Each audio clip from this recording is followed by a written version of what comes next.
Repetition is not allowed. पर पहले एक बार मैं समझा देती हूँ क्योंकि रिकॉर्डिंग मुझे बाद में लग रही। कॉम्बिनेशन एंड कॉम्बिनेशन चैप्टर पढ़ रहे हैं। कॉम्बिनेशन का मतलब होता है अरेंजमेंट, चीजों को अरेंज करना। कॉम्बिनेशन होता है सिलेक्शन।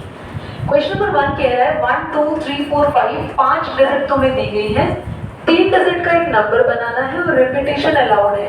तो मैंने तीनों डिजिट यहाँ रख ली क्योंकि 3 डिजिट का नंबर बनाना है। तो ones place, tens place, 100 place पे कौन कौन से डिजिट आ सकते हैं। रिपीटिशन अलाउड है तो यहाँ के लिए चॉइसेस कितनी थी, इन पांचों में से कोई भी रख सकते हैं 5। कुछ भी यहाँ रखेंगे तो उसको यहाँ भी रख सकते हैं क्योंकि रिपीटिशन अलाउड है तो 5 यहाँ भी रख सकते हैं 5 और 5 5 5 रखने के बाद मल्टीप्लाई करते हैं तो हमारा आंसर आया 125। 3 डिजिट नंबर हमारे पास बन सकते हैं। नेक्स्ट कह रहे हैं रिपीटिशन अलाउड नहीं है। देखो अगर रिपीटिशन अलाउड नहीं है तो आपको तीनों प्लेसेस पर नंबर्स अब रखने हैं, ध्यान दीजिएगा। चॉइसेस फॉर वंस प्लेस, बेटा आपने यहाँ पे वंस यानी कि यूनिट प्लेस पे पांचों में से पांचों ऑप्शन आपके पास है, कोई भी रख सकते हो। चॉइसेस फॉर टेंस प्लेस, अब पांचों में से कोई ना कोई एक डिजिट तो यहाँ रखी होगी ना बेटा, वो यहाँ नहीं आ सकती। बाकी के 4 ऑप्शन तो यहाँ के लिए बचे क्योंकि रिपीटिशन अलाउड नहीं है। नाउ चॉइसेस फॉर 100 प्लेस बोल दो।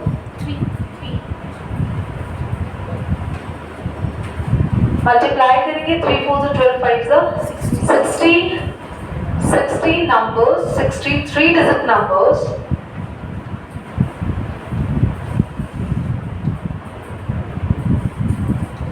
can be formed by given digits। ठीक है, क्वेश्चन क्लियर हुआ? करिए बेटा पॉज करो। क्वेश्चन नंबर 2 कर रहे हैं, आप ना ध्यान से सुनना।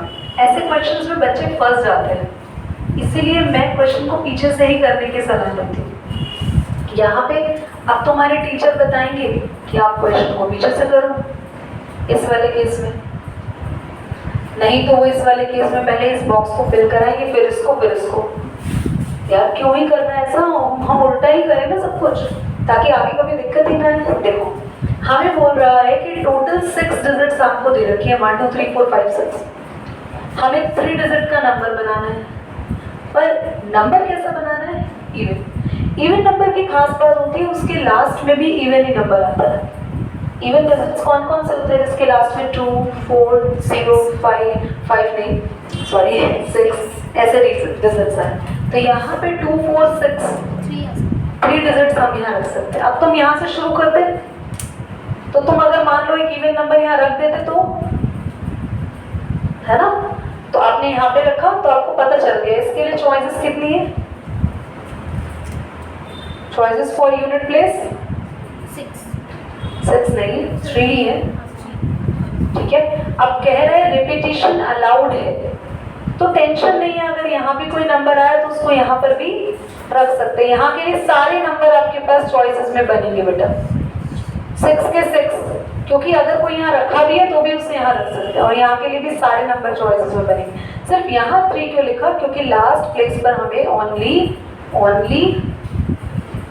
Even digits can be placed. समझ में आ रहा है? ठीक है, दैट इज यहाँ पे कैन बी प्लेस्ड, यहाँ लिख दो।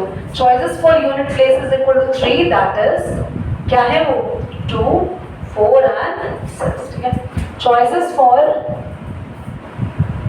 टेंस प्लेस क्या रहेगी? दैट इज रिपीटिशन अलाउड, क्योंकि रिपीटिशन क्या है? अलाउड है, इसलिए पूरे 6 के 6 डिजिट यहाँ आ सकता है। सेम मैं सिर्फ 100 लिख रही हूँ यहाँ पे, बाकी सब कुछ सेम है। ओके, आंसर आया देयर आर कितना आ रहा है? 108। There are 108 even numbers can be formed. अगला बोलो बेटा इधर क्वेश्चन, स्पेस है उसको भी कर लेते हैं। अलाउड नहीं है, ठीक है। बोला है 4 लेटर कोड बनाना है और टोटल आपके पास कितने अल्फाबेट्स हैं? 10 अल्फाबेट्स हैं। ठीक है, कोई दिक्कत नहीं है इसमें भी।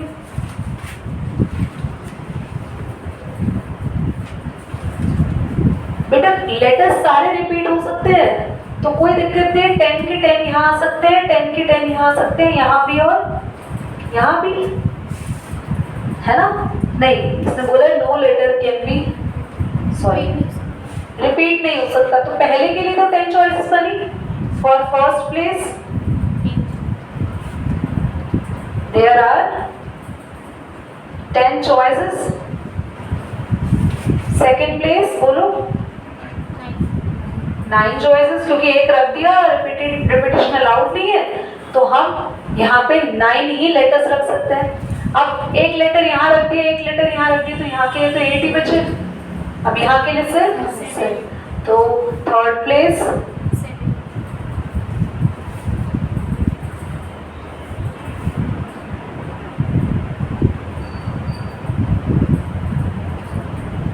टोटल कोड्स आर मल्टीप्लाई करेंगे, हाँ 7 8 9 10 कितना आ रहा है 5640। समझ आया? How many 5 digit telephone number can be formed? तो 5 डिजिट का टेलीफोन नंबर बनाना है। अब मैं यहाँ से ना स्टेटमेंट नहीं लिख पाऊंगी, तो मैं एग्जाम में स्टेटमेंट अपने आप लिखनी होगी। Choices for first place, choices for second place, third place, fourth place कर लोगे, ठीक है? देखो आपको बोला है 5 डिजिट का टेलीफोन नंबर बन सकता है, तो कितने बन सकते हैं? 0 से लेके 9 तक चॉइसेस हैं। पहले 2 लेटर फिक्स कर दिए इन्होंने, 6 और 7, देख लो। पहले 2 फिक्स कर दिए, रुक जाओ। और बोला है यहाँ कुछ भी रखो, रिपीटिशन अलाउड नहीं है। रिपीटिशन अलाउड नहीं है तो we have total 10 digits from total 10 digit है 0 से लेके 9 तक, बोलो, ठीक है? तो 6 और 7 फिक्स हो गया, 2 डिजिट फिक्स हो गई, तो यहाँ पे चॉइसेस क्या बची? 8, क्योंकि 10 डिजिट्स में से 2 को आप चूज कर चुके हो already. So how many digits are now there? 8। समझ आ रहा है? अब कितने डिजिट्स यूज हो चुकी है 10 में से, बोलो, है ना? ये चॉइसेस है, यहाँ पे भी चॉइसेस के लिए 1 1 लिखवा रही हूँ मैं। अब 1 1 क्यों कर दिया? देखो इधर बोर्ड पे, पेन डाउन एवरीवन। इस प्लेस के लिए यहाँ पर फिक्स क्या है? 1 चॉइस है, दैट इज 6। मैंने जान के हटाया तो तुम कंफ्यूज हो जाओ इसको लेके। यहाँ के लिए भी 1 चॉइस है, दैट इज 7। तो यानी कि 1 डिजिट यहाँ, 1 डिजिट यहाँ ऑक्यूपाई हो गई। तो अब कितनी डिजिट बची 10 में से? 8 चॉइसेस। अब यहाँ पे 1, यहाँ पे 1, 8 में से कोई एक ही रखोगे, तो कितने बचे चॉइसेस बेटा? 6। यहाँ चॉइसेस कितनी बची? 6। समझ में आया? इसको मैंने 1 1 क्यों रखा? क्योंकि इस बॉक्स और इस बॉक्स के लिए आपके पास 6 और 7 फिक्स है, यानी एक चॉइस फिक्स थी। तो अभी तुम्हारे पास आंसर आएगा टोटल टेलीफोन नंबर्स आर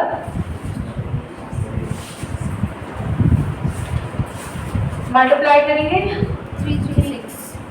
336। चलो पॉज करो बेटा। क्वेश्चन देखने में प्रोबेबिलिटी की तरह लग रहा है और ऐसा लग रहा है कि इसका आंसर हम कॉम्पिटिशन से कैसे देंगे यार। एक कॉइन 3 बार टॉस हो रहा है, तो ये तो हमने बस वहां सीखा था प्रोबेबिलिटी। तो एक कॉइन 3 बार टॉस हो रहा है तो डरना नहीं है, आपको 3 बॉक्स बनाने हैं कि ये कॉइन 3 बार टॉस हो रहा है। चॉइसेस फॉर फर्स्ट टाइम्स 2 रहेंगी, हेड आ सकता है, टेल आ सकता है। चॉइसेस फॉर सेकंड टाइम भी 2 रहेंगी, हेड आ सकता है, टेल आ सकता है। चॉइसेस थर्ड टाइम भी 2 रहेंगी, हेड या टेल, हेड या टेल और हेड या टेल। अब आप कहोगे दीदी रिपीटिशन अलाउड या रिपीटिशन नॉट अलाउड, तो दिया ही नहीं है। एक बात बताना, कॉइन का टॉस होना रिपीटिशन का लिए कहाँ से रिलेशन रखता है? कॉइन टॉस हो रहा है तो रिपीटिशन अलाउड होगी ही होगी, क्योंकि आपका एक बार अगर टेल आ गया तो क्या दूसरी बार टेल नहीं आ सकता? आपने टेल पकड़ दिया, टेल को कहोगे रिपीटिशन अलाउड नहीं था, तेरे को हेड ही आना है, नहीं ना? तो कॉइन में अगर एक बार हेड आ गया तो दोबारा भी हेड आ सकता है, एक बार टेल आ गया तो दोबारा भी टेल आ सकता है।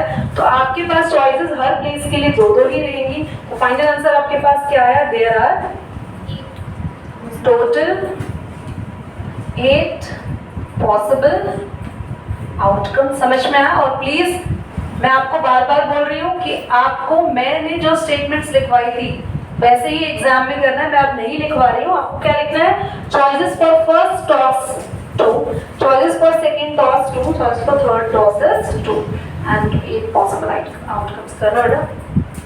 तुम लोग को flags are of different colours used to generate two signals. बेटा दो सिग्नल्स देने हैं आपको, दो सिग्नल देने, यानी ऊपर एक झंडा लहराना और उसके नीचे दूसरा, दो सिग्नल एक साथ देने हैं। तो बेटा दो सिग्नल देने हैं तो दो चॉइसेस हैं हमारे पास, दो प्लेसेस बनेंगे। यहाँ पे भी हम कह सकते हैं फर्स्ट सिग्नल, और ये कह सकते हैं सेकेंड सिग्नल।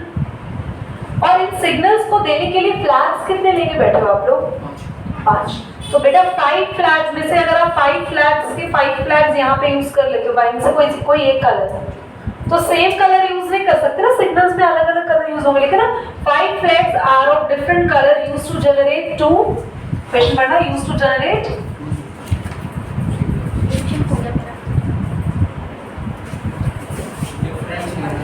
हाँ डिफरेंट सिग्नल्स। यस, तो डिफरेंट सिग्नल्स है, इसका मतलब दोनों जगह अलग अलग फ्लैग यूज होंगे, यानी रिपीटेशन अलाउड नहीं है। अगर एक फ्लैग यहाँ 5 में से यूज हो गया तो यहाँ पे कितने ऑप्शंस बचे?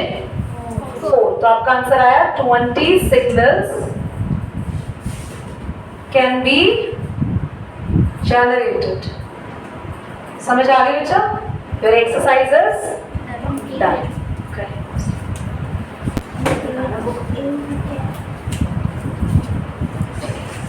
आज हम सीखेंगे एक वर्ड है, एक सिंबल है यहाँ पे, फर्स्ट क्वेश्चन का फर्स्ट पार्ट 8 फैक्टोरियल है। फैक्टोरियल्स को कैसे ओपन करते हैं ध्यान से सीखो।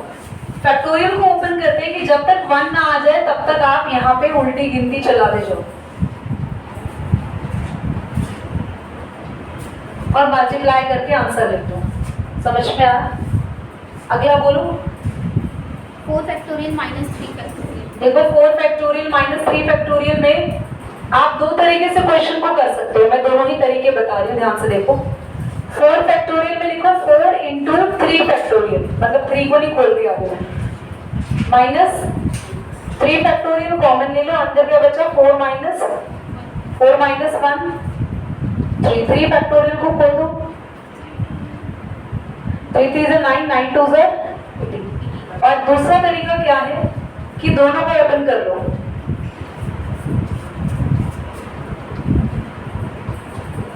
फोर 3 से 12 2 से 24, 3 2 से 6 माइनस हो गए। दोनों ही तरीके हैं, ठीक है। आगे बोलो third part. is 3 factorial plus 4 factorial is equal to 7 factorial. The second question part में 3 फैक्टोरियल और 4 फैक्टोरियल प्लस होके 7 फैक्टोरियल आएगा। ऐसे बहकी बातें क्वेश्चन कर रहा है जो कि नहीं हो सकता है, वैसे भी देखते हैं।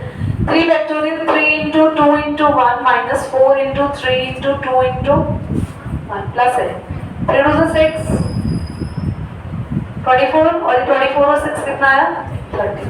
7 फैक्टोरियल ओपन करो,